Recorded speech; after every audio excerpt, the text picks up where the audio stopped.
제목으로 은혜를 나누려고 합니다. 그동안에 에클레시아 번역하면 교회지요. 이 에클레시아의 의미를 계속해서 살펴보면서 에클레시아, 성경에 말하는 그 에클레시아를 번역을 하면 교회 이렇게 번역을 합니다.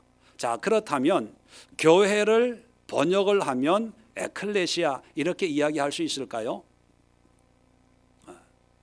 에클레시아가 교회라고 한다면 오늘날에 많은 교회들이 있잖아요. 이 교회가 에클레시아다 이렇게 얘기할 수 있냐는 겁니다.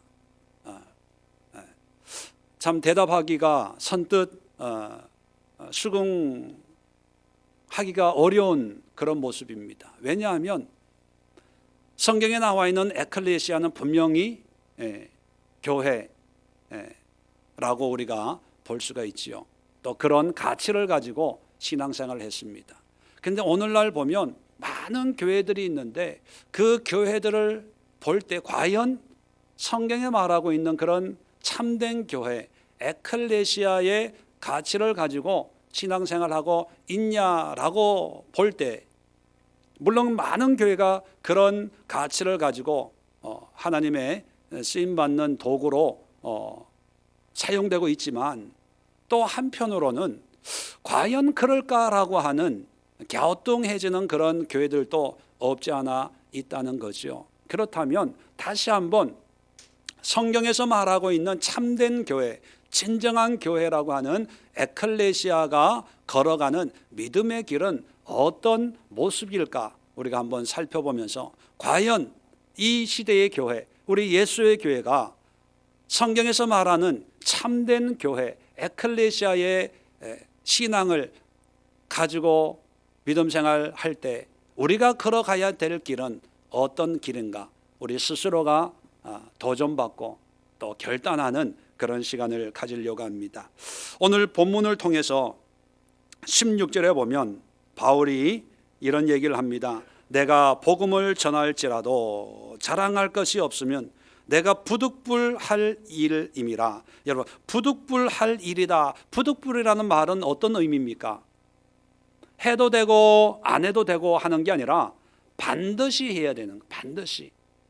이거는 힘들다고 안 하고 또 쉽다고 하고 그런 차원이 아니라 쉽든 어렵든 누가 인정하든 인정하지 않든 부득불 반드시 해야 될 일이다. 뭐가요?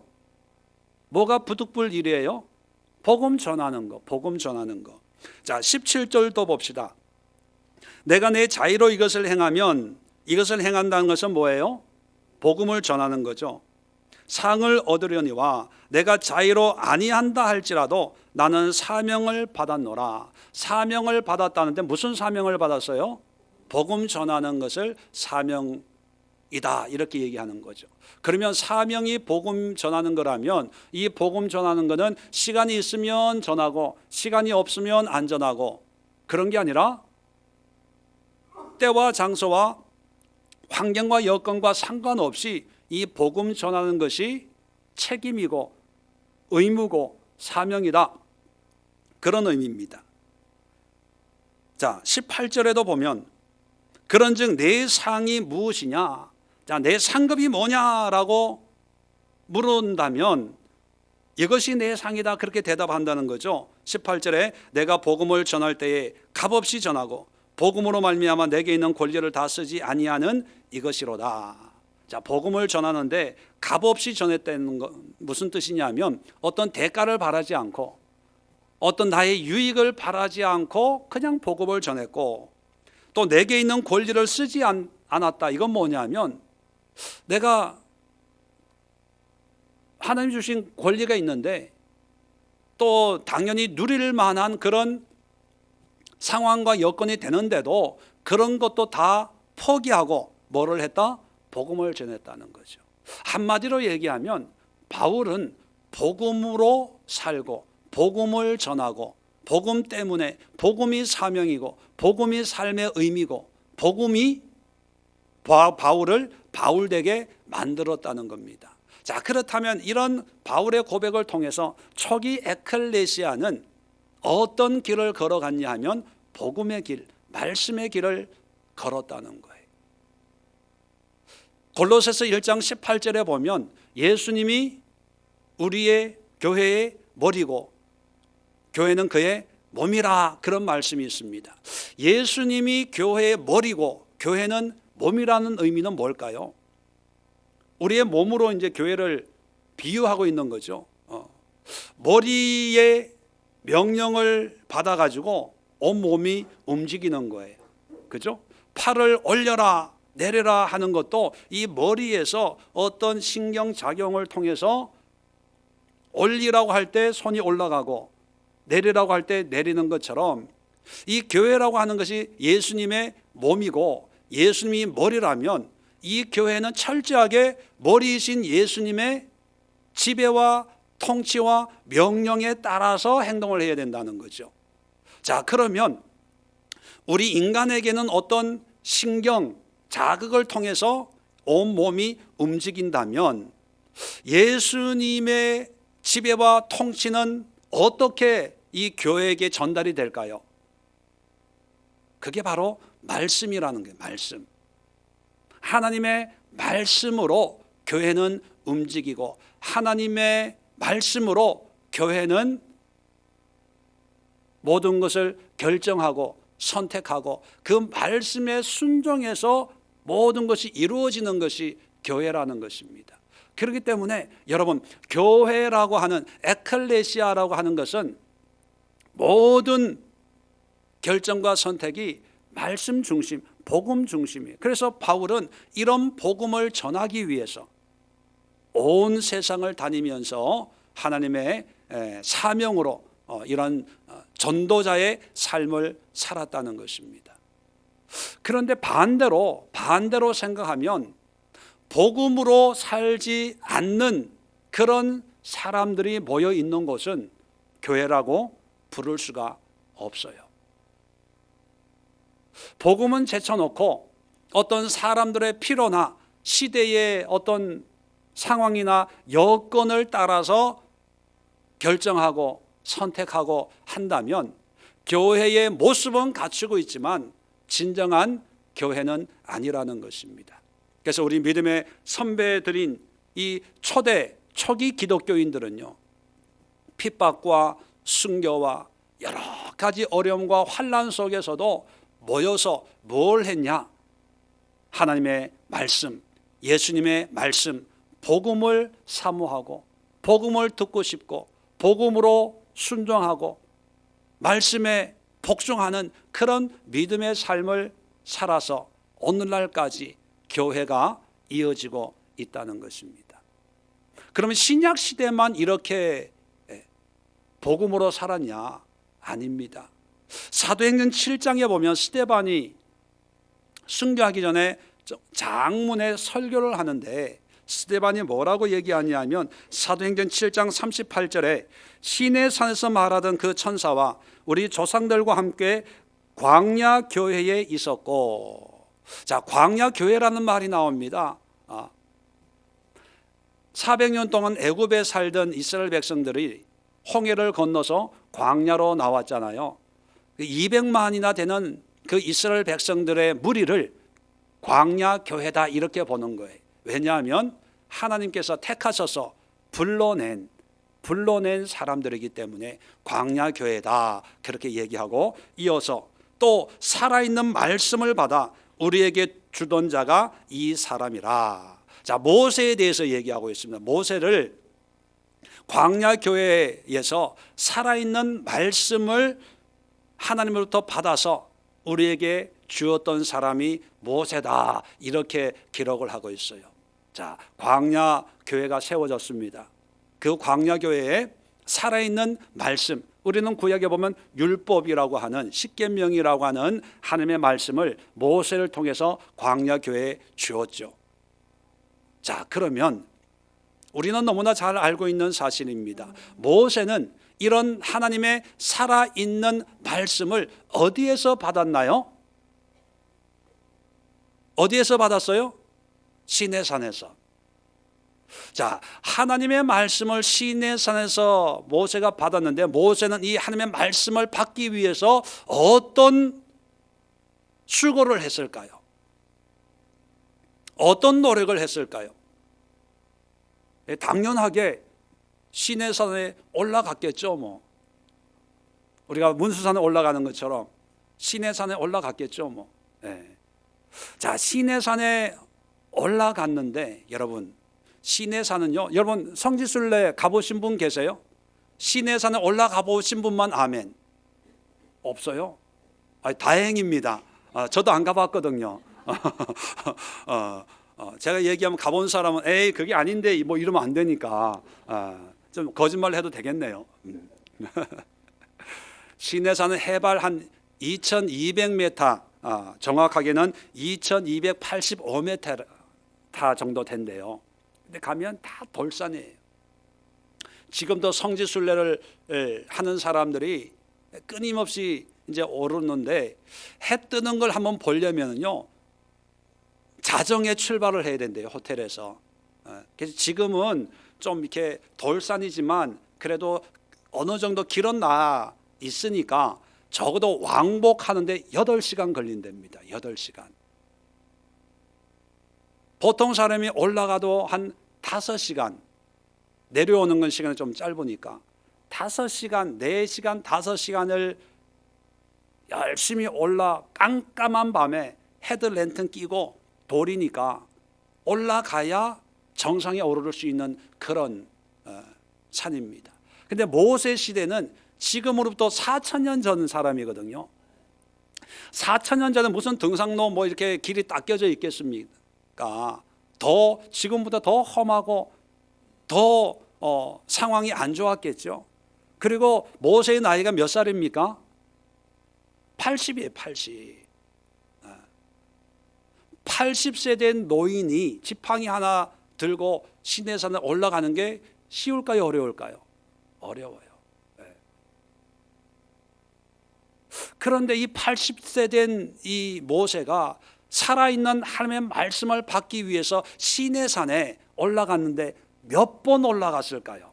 아시는 분? 아시는 분은 오늘 제가 저녁을 쏘겠습니다. 왜 저녁 쏜다는 게 왜 웃으세요? 한번 출애굽기 19장을 한번 열어보세요. 이제 시내산에 도착을 했어요. 이스라엘 백성들이.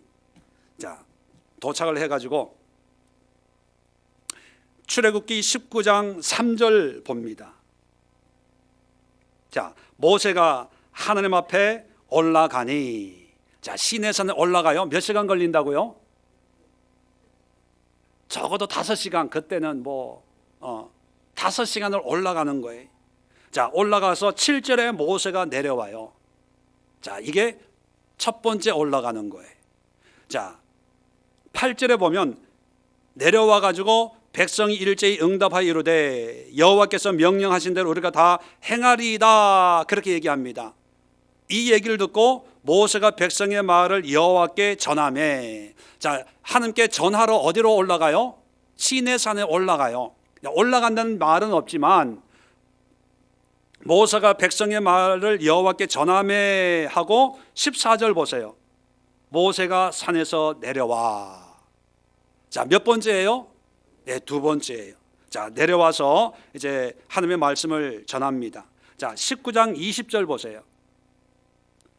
여호와께서 시내산 그 산 꼭대기에 강림하시고 모세를 그리로 부르시니. 또 불렀어요. 올라가요. 몇 번째 올라가는 거예요? 세 번째. 몇 시간 걸려요? 5시간 걸려서 올라가요. 그래서 25절에 모세가 백성에게 내려가서 3시간 걸려서 내려오는 거예요. 몇 번째 올라가는 겁니까? 세 번째지요. 자, 20장 1절에 보면 하나님이 이 모든 말씀으로 말씀하여 이르시되. 자, 또 하나님이 말씀해요. 어디서 말씀하고 있어요? 시내산에. 시내산 올라갔다는 말은 없지만 24장 3절 보세요.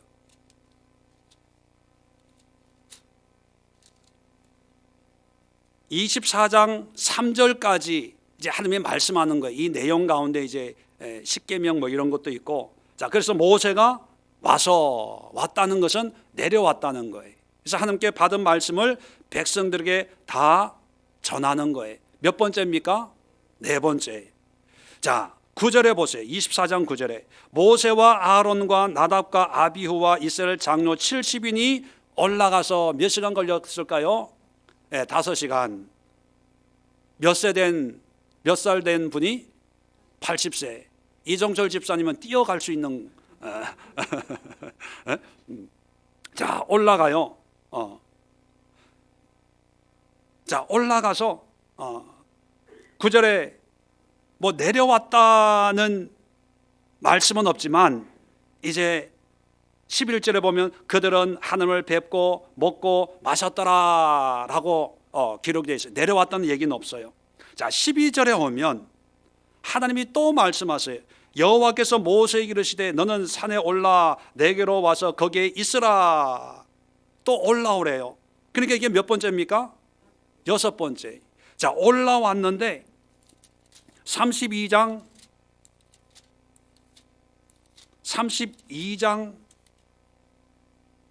15절 보세요.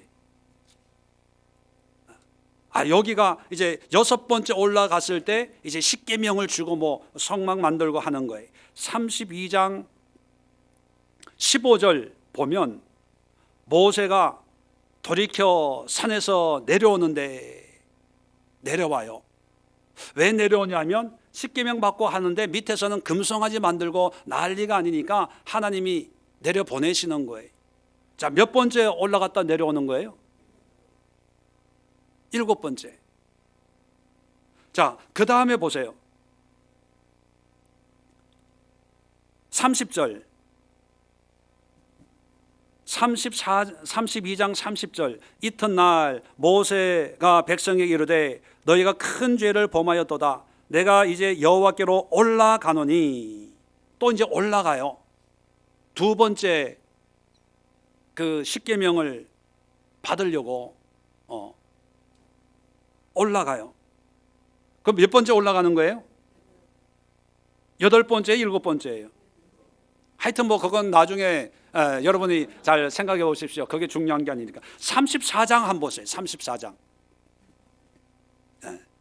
자, 두 번째 돌판을 받으러 올라가는데 34장 2절에 아침까지 준비하고 아침에 시내산에 올라와 산 꼭대기에서 내게 보이시되 하면서 두 번째 돌판을 이제 깎아가지고 들고 올라가는데 빈손으로 올라가는 게 아니라 돌 2개를 들고 가요. 여러분 배낭 무겁다고 얘기하지 마세요.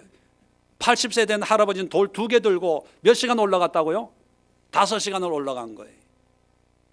적어도 제가 계산해 보니까 이게 8번째. 적어도 성경에 기록되어 있는 숫자만 8번을 왔다 갔다 하면서 살아있는 하나님의 말씀을 받아가지고 우리에게 전해준 거예요. 그런데 우리는 모세 오경이다 율법이다 라고 하고 그냥 십계명이다 하고 그냥 쉽게 읽어요. 쉽게 봐요. 그런데 이 말씀을 받기까지 모세는 8번을 왔다 갔다 아마 8번 이상이었을 거예요. 8번 이상을 그 척박한 시내산을 왔다 갔다 그랬다는 거예요. 그렇게 수고하고 노력해서 우리에게 말씀을 전해주고 무엇만 그랬을까요? 믿음으로 산 우리 믿음의 선배들 에클레시아를 살았던 믿음의 선배들도 그 숱한 핍박 속에서도 하나님의 말씀 예수의 말씀을 듣고 그 말씀으로 은혜를 누리고 그 말씀에 순종하기 위해서 순교자의 길을 찬송하며 감사함으로 걸었던 그 신앙이 우리에게 이어지고 있는 거예요. 그런데 오늘날 에클레시아라고 하는 교회에서 정말 하나님의 말씀에 대해서 이런 사모함이 있을까요? 이런 간절함이 있을까요? 하나님의 말씀을 하나님을 만나기 위해서 5시간 아니 왕복 8시간 10시간 되는 거리를 멀다 하지 않고 마다하지 않고 깎아지른 절벽 같은 황량한 그런 돌산을 걸어서 올라가듯이 우리가 이렇게 사모함으로 귀함으로 간절함으로 하나님의 말씀을 사모하는 그런 노력과 수고를 하고 있나요? 과연 오늘날의 교회가 걸어가야 될 방향, 그 길은 어떤 길입니까? 좀 더 편안하고 좀 더 나았고 맛있는 음식이 나오고 편안한 내 삶에 유익이 되는, 나를 위로해주고 나에게 소망을 주고 세상에 웃을 일이 없으니까 그래도 교회에서 그냥 좀 웃자, 세상에 음악 감상이 힘드니까 교회에서 음악 감상을 하고 유명한 사람 모아가지고 구경하고 사람들에게 어떤 그런 만족감을 주는, 그것이 과연 교회일까요? 광야교회, 구약이나 신약교회, 에클레시아나 할 것 없이 그 모든 사람들은 하나님의 말씀을 사모하고 말씀으로 살려고 하고 말씀에 순종하려고 산길을 8번 왔다 갔다 하고 죽음도 두려워하지 않고 내 목숨을 담보로 해서 죽으면 죽으리라 하나님의 말씀, 복음으로 살았던 그런 믿음의 선배들이었습니다. 그런데 오늘날은 말씀은 두 번째 문제고 다른 거. 제가 서울에서 사역을 할 때 그때는 구역 예배가 있었습니다. 구역 예배. 부목사님으로 이제 사역을 하는데 구역 예배를 가면요, 어떤 분이 그래요. 목사님, 구역 예배 한다고 해 내가 얼마나 수고했는지 아세요? 그러면서 하는 얘기가, 그 집에 어린 애가 있어요. 애가 있으니까 크레용 이런 걸로 이렇게 벽에 이렇게 칠을 했나 봐요. 그러니까 구역 예배를 한다고 해가지고 특히 이제 목사가 온다고, 제가 담임 목사도 아니고 부목사예요. 부목사. 별 영양가 없는 그런 목사가 온다고 하는데도 목사님 오신다고 밤새도록 그 도배를 했대. 목사님 도배했어요. 자, 그러는데 내가 잘했다고 그래야 되는지, 집사님 예배가 중요하지 도배가 중요합니까? 이렇게 얘기해야 되는지 헷갈려요. 왜냐하면 목사님 오신다고 상다리를 부러지게 차려요. 우리 예수에게서는 스테이크를 10년을 얘기해도 한 번도 안 사주는데 거기는요, 정심을 막 차려놓고 다가를 하고, 그래서 집안 청소하고 음식 준비하느라 피곤해가지고 예배를 제대로 못 드려요. 예배는 10분 20분 드리고요, 끝나고 밥 먹기 바빠요. 또 어떤 집을 가면요, 예배 한 20분 30분 드리고 그 다음엔 1시간 차 타고 이 야외로 나가서 맛있는 집에 가가지고 음식 대접한다고 그래요. 제가 속으로 정말 바보 멍충이다, 이 사람은. 예배 드리러 왔으면 예배가 중요한 거지, 뭐 청소가 중요해요? 예배가 중요하지. 애들이 그림 그려놓은 그 벽 지저분하다고 도배하는 게 중요합니까? 예배, 하나님의 말씀이 중요한 거지. 우리 집에 오늘 이 예배를 통해서 나에게 주는 말씀, 우리에게 주는 말씀이 뭘까? 그걸 사모해야지. 음식 준비하다가 시간 다 보내. 밥 먹으러 갔다가 왔다 갔다 하느라고 시간 다 보내. 이게 오늘날 교회의 현주소예요. 큰 교회는요, 신방 2군데 3군데면 하루가 다 지나가요. 예배 드리는 것보다 밥 먹으러 가는 시간, 돌아오는 시간이 이게 더 많이 걸려요. 여러분 다 경험 있죠? 경험 있죠? 그러니까 신방 온다 그러면 고민이 뭐냐 하면, 이번에는 어디로 모시고 식사하러 가나? 전화해. 집사님 분위기 좋은 데 없어요? 맛있는 데 없어요? 아니 목사님 오는데. 여러분 목사 대접 받는 거예요. 목사의 대접을 못 받고 있는 거예요. 여러분 대답해 보세요. 목사의 대접을 받고 있는 거예요? 못 받고 있는 거예요? 이거 못 받고 있는 거예요. 못 받고 있는데 받고 있다고 착각하고 있는 거예요. 어느 집에 갔더니만 고기 사주는데 이 집은 고기 빠진 물만 사주네. 설렁탕. 이게 맛있는 걸 대접받는 것이 이 대접하는 거라고 생각하고 또 목사들도 대접받는다고 생각하는데, 여러분 에클레시아는 그런 대접이 아니에요. 말씀의 말씀. 바울 보세요. 복음을 전하는 게 사명이에요. 복음을 전하는 게 자기의 상이라는 거예요. 그것은 뭐냐면 인생의 가치라는 거예요. 밥 먹는 게 가치가 아니에요. 호텔에 가가지고 뷔페 먹는 게 가치가 아니에요. 비싼 옷 선물 받고 넥타이 선물 받고 설마다 생일마다 명절마다 뭐 선물 받고 과일 박스 받는 게 그게 목회의 의미가 아니에요. 교회의 의미는 말씀의 말씀. 오늘날 교회의 위기다라고 하는 그 의미가 뭐냐면, 교회의 위기는 100% 말씀의 위기예요. 말씀의 위기. 말씀에 대한 사모함이 없고 말씀에 대한 간절함이 없고, 모세처럼 말씀 받기 위해 8번이나 왔다 갔다 할 수 있는 그런 열정이 있어야 되고, 초대교회 에클레시아 사람들처럼 말씀을 위해서, 복음을 위해서는 난 죽어도 오늘 행복해요. 예수의 말씀 한마디 한 구절만 내가 마음에 새길 수 있다면 나는 감옥에라도 갈 수가 있습니다. 그런 사람들이 모인 곳이 에클레시아예요. 그게 교회예요. 우리가 가야 될 길, 우리의 신앙의 길과 방향이 무엇인가를 여러분 분명히 기억할 수 있기를 바랍니다. 두 번째, 에클레시아의 길은 뭐냐면 나눔입니다. 나눔. 성경을 보면 오늘 본문으로 다시 16절에도 내가 복음을 전할지라도, 바울이 가지고 있는 이 복음을 자기만 가지고 있는 것이 아니라 전하는 거예요. 전한다는 게 뭡니까? 나눔이라는 거예요. 또 16절 끝에 보면 만일 복음을 전하지 아니하면 내게 화가 있을 것이로다. 복음을 나누지 않으면 화가 있대요. 또 내 상이 뭐냐? 한마디로 얘기하면 복음을 전한 것이다. 여러분 절 보세요.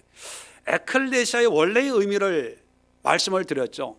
무슨 도시국가에서 무슨 문제가 있으면 이제 에클레시아로 모이십시오 하면 모여요. 그럼 뭔가 결정을 해요. 결정을 하면 그걸 듣고 집으로 돌아옵니다. 마을로 돌아와요. 그러면 결정된 사항을 나만 알고 있어야 되나요? 아니면 다른 사람도 알려줘야 되나요? 당연히 알려줘야 되죠. 예를 들면 전쟁을 하기로 했다면 에클레시아에서 몇 날 며칠 어느 나라와 전쟁하기로 했으니까 준비하고 우리는 싸우러 가야 됩니다. 이걸 나눠줘야 되는 거예요. 알려줘야 되는 거예요. 이거는 상식이에요. 해라 마라 할 필요가 없는 거예요. 이런 복음을 전하는 것을 누구만 가지고 있는 사명이다 이렇게 얘기할 수 있어요? 없어요. 이건 사명의 차원이 아니고 에클레시아에 참여한 사람은 누구나 다 가지고 있는 사명이에요. 누구는 은사가 있고 은사가 없고 그런 차원이 아니에요. 누구나 해야 될 일이라는 거죠. 알려줘야 돼요.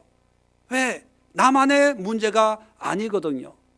에클레시아라고 하는 것은 우리 공동의 문제라는 의미거든요.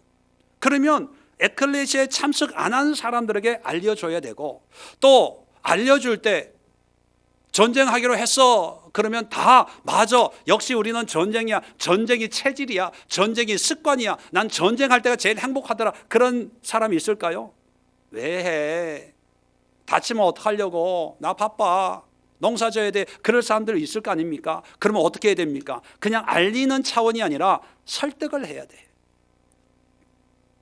설득을 하고, 또 설득을 한 다음에 칼이 없다, 방패가 없다 그러면 내가 칼이 2개 있으면 하나를 주고 같이 싸워야 되는 거예요. 왜요? 나만 잘 싸운다고 이기는 게 아니라 같이 싸워야 이기는 거잖아요. 같이 싸워야. 이 모든 것이 나눔이에요. 나눔이라고 하면 우리는 물질적인 것만 생각을 해요. 물질을 나누는 거. 그런데 19절에 보면 바울이 이런 고백을 합니다. 내가 모든 사람에게서 자유로우나 스스로 모든 사람에게 종이 된 것은 더 많은 사람을 얻고자 함이라. 자, 모든 사람의 종이 된 것은 더 많은 사람에게 이 복음을 전파하는 거거든요. 그러면서 20절부터 유대인들에게 내가 유대인같이 된 것은 유대인을 얻고자 하며, 또 율법 아래에 있는 자들에게 내가 율법 아래에 있는 자같이, 율법이 없는 자에게는 율법이 없는 자같이 모든 사람에게 내가 그 사람의 모습으로 복음을 전하는 것은 몇 사람이라도 구원을 얻고자 함이라. 22절에 이렇게 끝나고 있는데, 이게 뭐냐면 바울은 에클레시아 복음을 듣고 나서 자기의 삶을 나누는 거예요. 자기의 시간을 나누는 거예요. 자기의 인생을 나누는 거예요. 자, 여러분, 어떤 분들은 이런 생각을 합니다. 에클레시아가 우리 한 사람 한 사람이 우리 안에 성전이라고 얘기하잖아요. 성령이 거하시는 전이에요. 또 그리고 왕 같은 제사지장이 되었습니다. 그 얘기는 뭐냐면 우리가 하나님을 예배하고 섬길 수가 있어요. 그래서 어떤 사람들은 이렇게 오해합니다. 어떻게 오해하냐면, 목사님, 이제 내가 제사장이고 내 안에 하나님이 계시고 성령이 함께하니까 이제 내가 예배하고 말씀 보고 신앙생활 하면 되니까 목사님 자꾸 교회 와라 가라 하지 마세요. 괜히 교회 가봐야 보기 싫은 사람 보고 사람들 만나면서 상처받고 그럴 바에야 혼자 신앙생활 하는 게 훨씬 낫습니다. 나는 나대로 신앙생활 잘 할 테니까 목사님 걱정하지 마세요. 그런 사람이 있어요. 예. 그런데 이런 생각을 가지고 있는 사람은 참 바보 멍충이에요. 왜냐하면 그 말은 맞아요.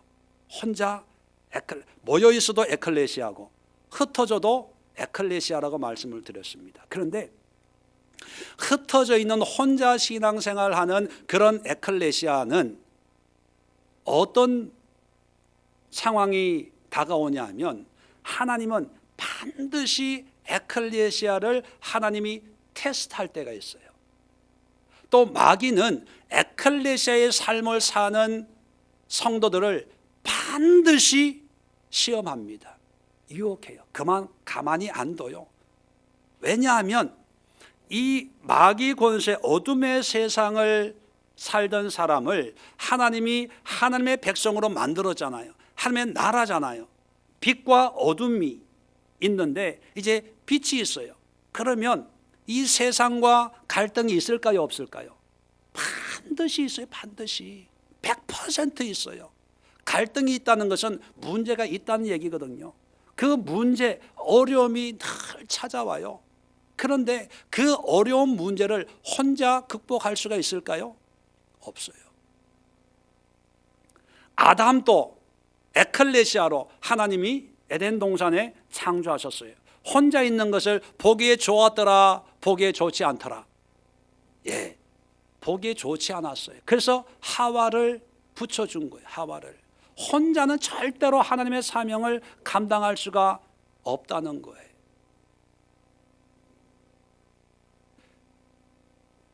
아담도 마귀의 미혹에 넘어져서 타락을 했어요.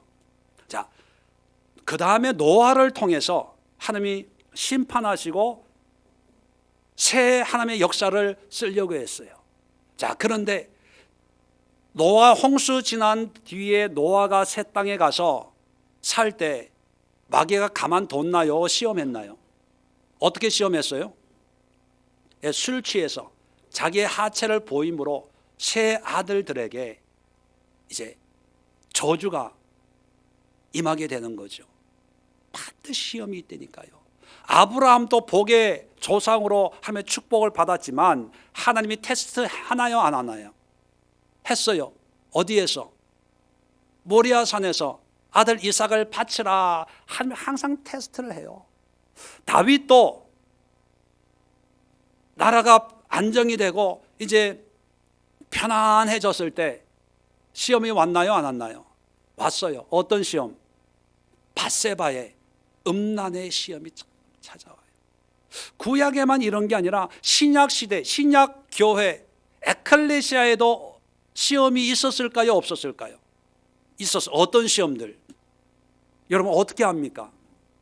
초대교회에 시험이 있다는 걸 어떻게 알아요? 성경에 서신서가 뭐예요? 문제 해결을 위해서 주는 편지예요.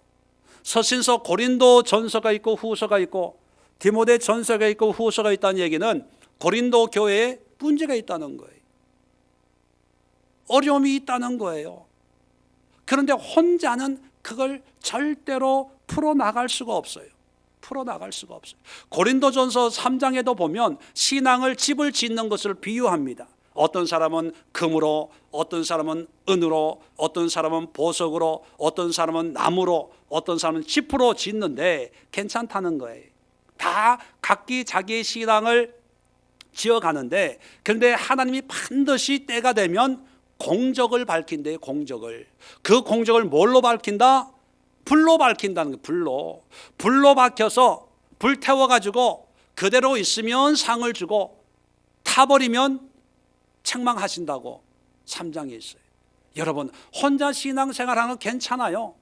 문제 없어요. 그런데 반드시 시험이 오고 어려움이 와요. 그럴 때 혼자는 그것을 극복해낼 수 있는 힘이 없어요. 자, 히브리서 10장을 열어봅니다. 뒤로 가가지고 히브리서 10장에 보면 10장 19절. 그러므로 형제들아, 우리가 예수의 피를 힘입어 성소에 들어갈 담력을 얻었나니 그 길은 우리를 위하여 휘장 가운데로 열어놓으신 새로운 살 길이요 휘장은 곧 그의 육체니라. 지금 우리가 믿는 이 예수 그리스도를 말미암아 믿는 이 신앙을 구약의 제사 예법으로 비유해서 설명을 하는 거예요. 옛날에 구약 율법에 성소에 들어가려면 짐승의 피를 흘려서 죄 사함을 받고 이제 성소에 들어가잖아요. 그걸 얘기하는 거예요. 우리가 이제 예수의 피를 힘입어, 짐승의 피가 아니라 예수님이 흘린 피를 힘입어 성소, 지성소에 들어갈 자격을 이제 얻었다는 거예요. 죄 사함, 죄를 용서받았다는 거예요. 거룩하게 됐다는 거예요. 이것은 20절에 그의 육체 예수님으로 말미암은 것이다, 그런 의미예요. 자, 그러면 우리가 이제 죄 사함도 해결됐죠. 하나님을 만날 수 있는 자격도 생겼어요. 그러면 한마디로 구원 받았어요. 믿음의 삶이 됐다는 거예요. 자, 21절에 또라고 하는 것은 또 다른 의미라는 거죠. 자, 또 하나님의 집 다스리는 큰 제사장이 계심에, 큰 제사장이 누굴 지칭합니까?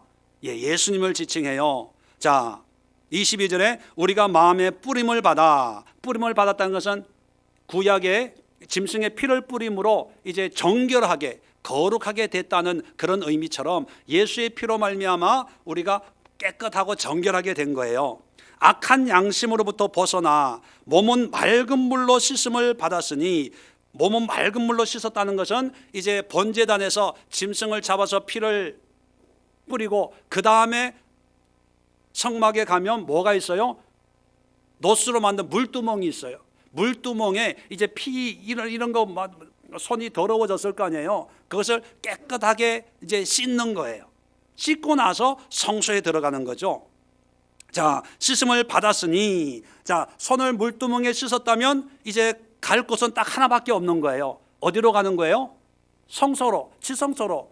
지성소에 누구 만나요? 네, 하나님 만나러 가는 거죠. 참 마음과 온전한 믿음으로 하나님께 나아가자. 이제 하나님을 대면할 수 있는 거예요. 하나님을 직접 만날 수 있는 거예요. 자, 우리가 그렇게 됐다는 거예요. 그러면 믿음 없는 자가 아니라 믿음 있는 자예요.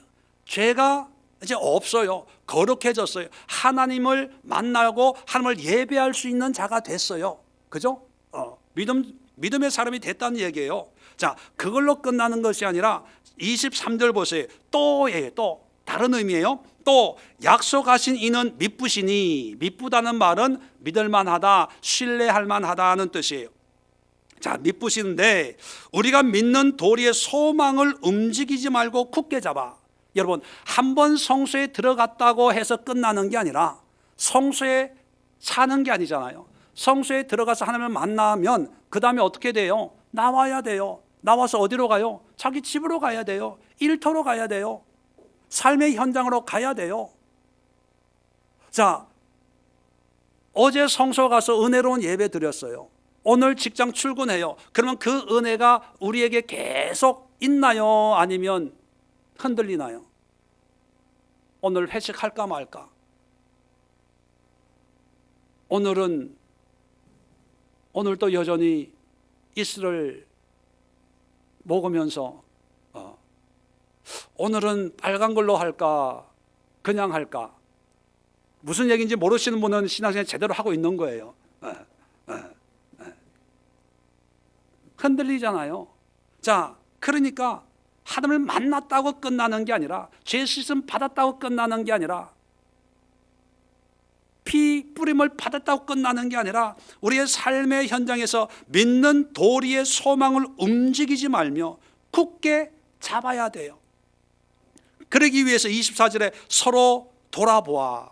그래서 혼자가 안 된다는 거예요. 서로 함께 서로 돌아보는 거예요. 뭘 돌아봐요? 얼굴, 화장품, 옷, 가방 이런 걸 돌아보는 게 아니라 우리의 믿음, 하나님의 자녀로서 바르게 살고 있나 이런 걸 돌아보고, 사랑과 선행은 윤리 도덕적인 바른 생활을 하는 게 아니라 하나님이 기뻐하시는 말씀에 합당한 삶을 의미하는 거예요. 믿음의 삶을 서로 격려하는 거예요. 힘들었지, 그래 힘들었을 거야, 그래도 우리가 함께 이렇게 살아야지, 기도해야지, 말씀 봐야지, 이렇게 서로 돌아봐야 되는 거예요. 25절 보세요. 모이기를 피하는 어떤 사람들의 습관과 같이 하지 말고 오직 권하여 그날이 가까움을 볼수록 더욱 그리하자. 그리하자가 뭐 하자는 거예요? 모이라는 거예요. 모여서 서로 돌아보고 권면하자는 거예요. 그래야 이 세상, 이 믿음을 가지고 이겨낼 수가 있다는 거예요. 그러니까 여러분, 에클레시아는 두 가지 의미가 있습니다. 하나는 신앙 공동체예요. 또 하나는 흩어지는 개별성이에요. 개별성. 한 사람 한 사람. 그래서 모여서 복음을 가지고 삶에 흩어져서 그 복음으로 살고, 복음으로 준비하고, 복음에 순종하고, 또 갈등과 어려움이 있으면 다시 또 에클레시아로 모여가지고 서로 돌아보고 권면하고 격려하고 함께 기도하는 이런 신앙생활을 하는 것이 바로 교회라는 거예요. 그래서 나눔이라고 하는 것은 뭐냐면 서로 내 생각, 내 관점, 나만을 생각하는 그런 자기 중심적인 거에서 다른 사람을 돌아보면서 내 시간을 나누는 거예요. 내 생각을 나누는 거예요. 내 믿음을 나누는 거예요. 내가 받은 은혜를 서로 나누면서 서로 돌아보는 거예요. 서로 격려하는 거예요. 그런데 오늘날 교회는 이 시대의 영향을 받아가지고 누가 나를 알아주는 걸 부담스러워합니다. 자기가 뭐 이순신도 아니고 나의 온 것을 누구에게도 알리지 마라. 그러면서 누가 간섭도 안 받고 어떤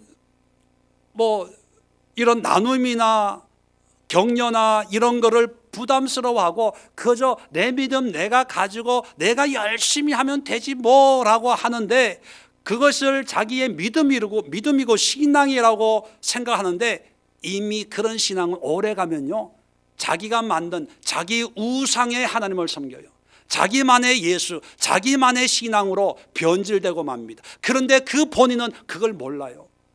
그래서 당신의 신앙은 위기입니다, 적신호입니다 하면 인정을 안 해요.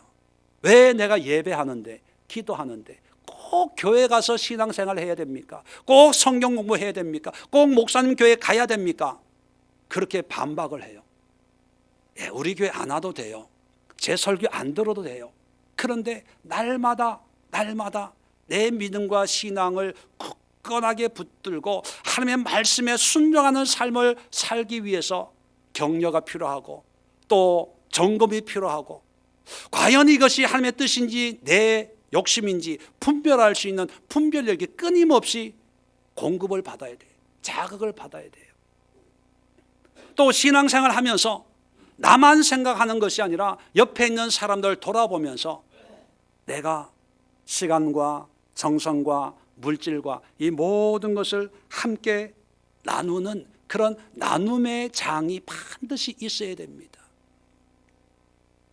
제가 큰 교회, 대형 교회를 뭐 비난하는 것은 아닙니다. 근데 시대적으로 사회 현상을 보면 요즘엔 혼밥, 혼족, 뭐 혼자 뭐 하는 그런 시대가 되다 보니까 신앙생활도 혼자 하고 싶어서 큰 교회로 가요. 큰 교회 가면 그게 묻히니까 편해요. 예배만 드리고 돌아오면 되는데, 이런 작은 교회 가면 밥 먹어야 되고 뭐 해야 되고 헌금해야 되고 봉사해야 되고, 그게 불편하니까 그냥 큰 교회로 가는 거예요. 옛날에는 신방도요, 그냥 당연하게 신방이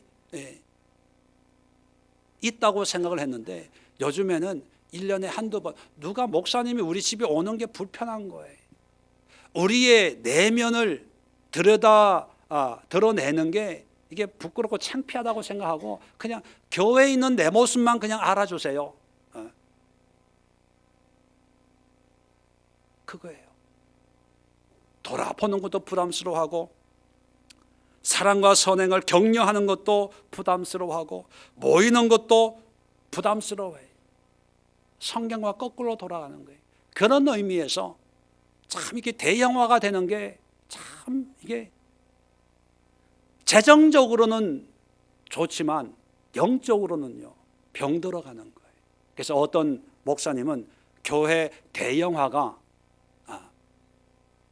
영적인 비만이다, 이렇게 진단을 내리는 목사님들이 있어요. 비만이면 좋은 게 아니잖아요.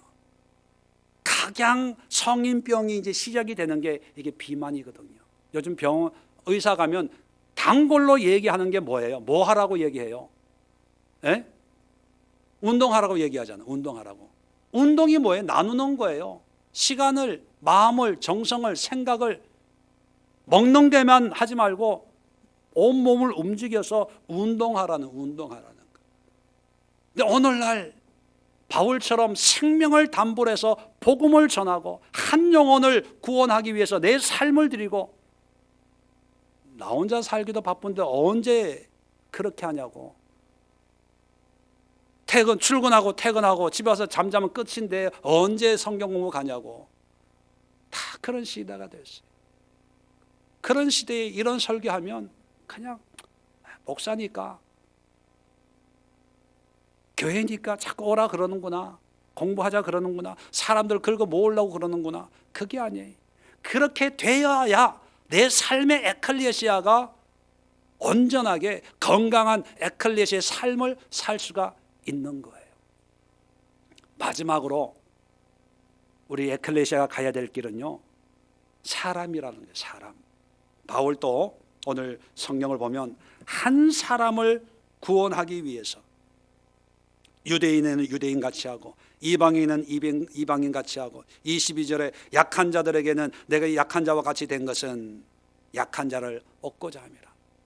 사람, 어떻게 보면 당연한데도 이 당연한 것이 당연하지 않게 될 때 우리는 위기다, 이렇게 표현을 합니다. 초대교회 때는 건물도 없었어요. 장소도 그렇게 중요하지 않았어요. 믿는 사람들이 모이면 그것이 에클레시아가 됐습니다. 그런데 문제가 시작된 게 뭐냐면, 아이러니하게도 교회가 부흥이 되면서부터 시작이에요.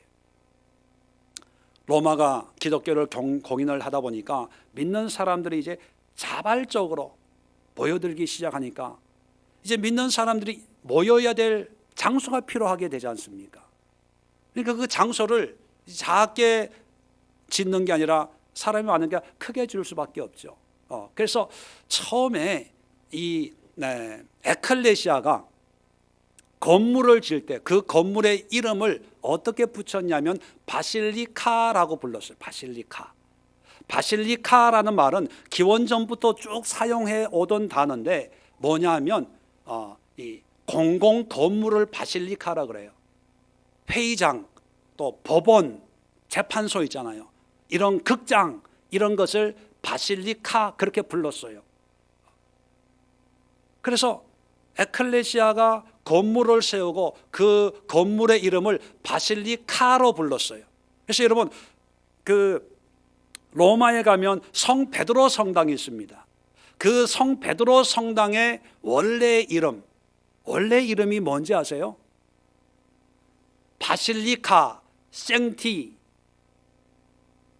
베드로, 생티라는 말이 세인트, 페트리라는 말, 페트리가 피터, 베드로예요. 바실리카 성 베드로, 이게 공식 명칭이에요. 근데 우리는 그걸 번역을 해가지고 성 베드로 성당 이렇게 부르죠. 그래서 당시에는 바실리카로 불렀어요. 그럼 바실리카로 부르는 순간 어떤 의미가 되냐면 장소가 되는 거예요. 그런 장소들이 많이 이제 생겨나기 시작을 하는 거죠. 그러다 보니까 다른 바실리카보다 우리 바실리카에 사람들이 더 모으고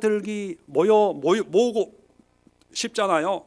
그래서 그 다음에 이제 어떤 일을 했냐면 거기에다가 유명한 사도나 신앙인이 죽으면 그 시신을 그 교회에다가 갖다 놓는 거예요. 간대상에다가 그 유해를 안치하는 거예요. 그래서 여러분, 왜 성 베드로 성당이라고 부르냐 하면 그 성당에 누가 묻혀 있기 때문에, 베드로가 묻혀 있어서, 베드로 무덤이 그 성당 지하에 있어서 성 베드로 성당이라고 부르는 거예요. 야고보가 묻혀 있으면 뭐라고 불러요? 야고보 성당, 바실리카 성 야고보. 또 안토니오 그런 많이 있잖아요. 그런 유해를 거기 안치는 거예요. 왜 안칠까요? 묘지가 없어서 거기 성당 건물 안에 안치합니까? 왜 안치할까요? 목적이 뭘까요? 사람들을 끌어모으기 위해서예요. 베드로가 묻혀있는 교회래, 야고보가 묻혀있는 교회래, 도마가 묻혀있는 교회래, 사람들 끌어모아요. 왜 끌어모을까요? 이유는 단 하나예요. 커지기 위해서. 숫자가 많게 하기 위해서. 숫자가 많아지면 뭐도 많아진다? 돈도 많아져요. 헌금을 하니까.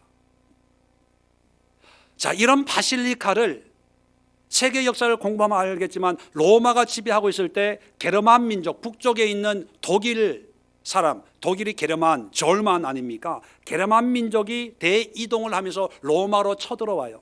로마로 쳐들어오면서 로마의 문화를 이제 수입을 하는데 그때 이 종교도 수입을 해요. 전도가 되는 거죠. 그래서 독일에도 교회가 세워지기 시작을 하는 거예요. 그래서 15세기 보면 이제 종교개혁이 독일에서 일어나는 거죠. 이 독일이 이 바실리카의 이 웅장한 이런 건물을 보고 자기네 나라 가가지고 교회를 세워요.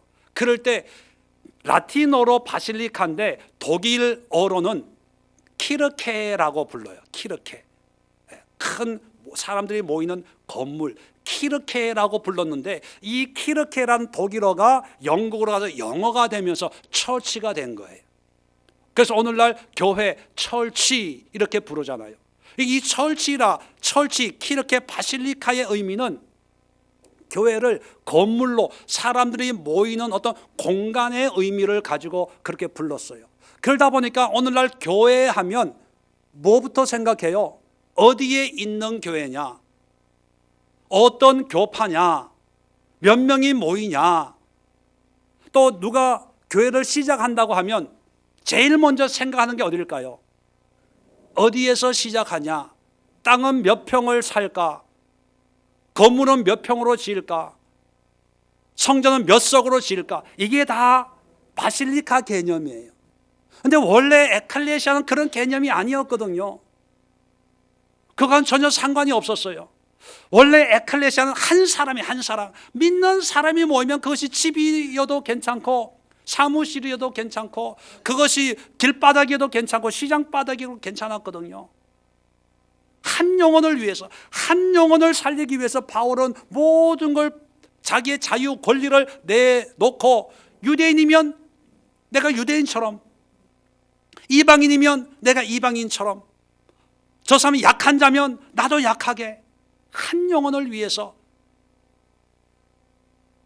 찾아다녔는데 이제 바실리카가 되면서 믿는다 그러면 땅 사야 되는데 믿는 무리가 좀 몇 명이 모여서 가정에서 예배 드리고 이때 그러면 가정에서 어떻게 예배 드려? 건물 지어야지. 다 그렇게 변질되고 말았어요. 자, 그러다 보니까 결론적으로 교회 하면 건물이 먼저 떠오르고, 그런데 이 건물을 떠오르기가 양심의 가책이 있거든요. 그러니까 뭐라고 얘기하냐면 전도를 해야 된대요. 사람들이 많이 모여가지고 하나님을 예배해야 된대요. 그런데 그 속마음은 사실 뭐예요? 사람에게 있는 거예요? 건물 유지에 있는 거예요?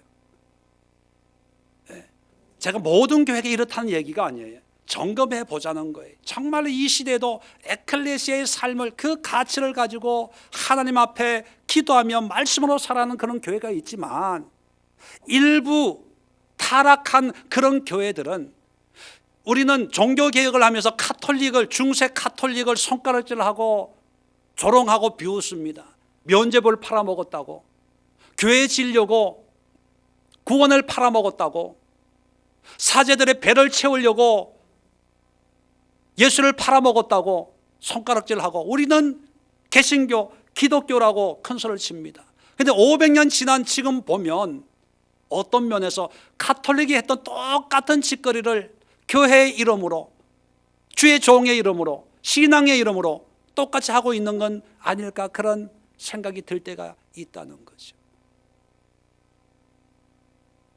이 시대가 물질주의, 만몬주의로 빠지고 있는 이 시대에 에클레시아만큼 한 영혼, 한 사람의 관심을 가지고 그 사람을 살리고 그 사람을 하나님의 백성으로 세우는 그 일에 모든 것을 투자하고 집중해야 된다는 거죠. 우리 예수의 교회도 건물이 있습니다. 그런데 여러분, 이 건물이 중요한 것이 아니라 이 건물을 이용해가지고 이 건물을 사용해서 우리 한 사람 한 사람의 신앙이 회복이 돼야 돼요. 어떤 교회는 강대상도 함부로 못 올라가더라고요. 거룩하고 목사님만 예배 인도하는데 어떻게?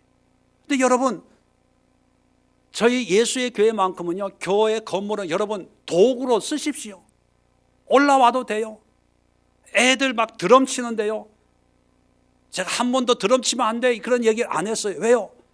애가 치든 명진이가 치든 문집사가 치든 뭐 이건 쓰라고 도구로, 예배 도구지, 이게 뭐 특별한 게 아니에요. 이용할 수 있으면 이용하면 돼요. 단지 고장만 내지 말고. 그래서 애들이 치면 얘기는 안 하고 누가 치나 봐요. 왜? 고장 나면 그 부모한테 청구하려고. 이 건물은요, 믿음 생활에, 신앙 생활에 이용하면 돼. 이용할 수 있으면 이용하면 돼. 아무것도 아니에요. 아무것도. 이 교회를 통해서 한 영혼이 구원받고 한 영혼이 하나님 앞에 돌아간다면 정말 귀하게 쓰임 받는 거예요. 그런데 어느샌가 이게 출애굽이 전도돼 가지고 이제 성도가 교회를 지탱하는 수단과 도구가 돼버렸어요. 그리고 이 건물을 보면서 너무 행복해요.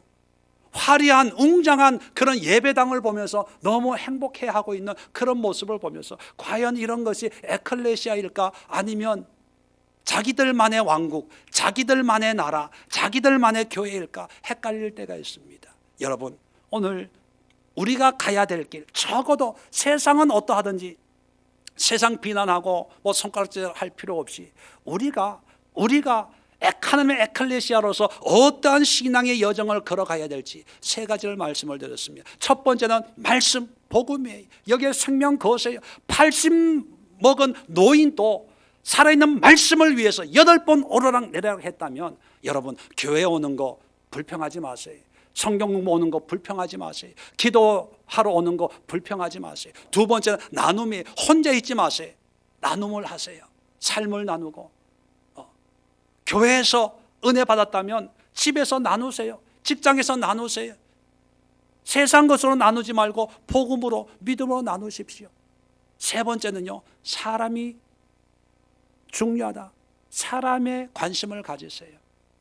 그 사람이 입은 옷이 아니라 영혼의 관심을 가지고 어찌하든지 하나님의 사람으로 세울 수 있는 방법은 없을까 기도하고 고민할 때, 그것이 에클레시아, 하나님이 이 땅에 세우시고자 하는 하나님의 나라, 예수의 참된 몸이 될 수가 있다는 것입니다. 기도하겠습니다. 좋으신 하나님 아버지,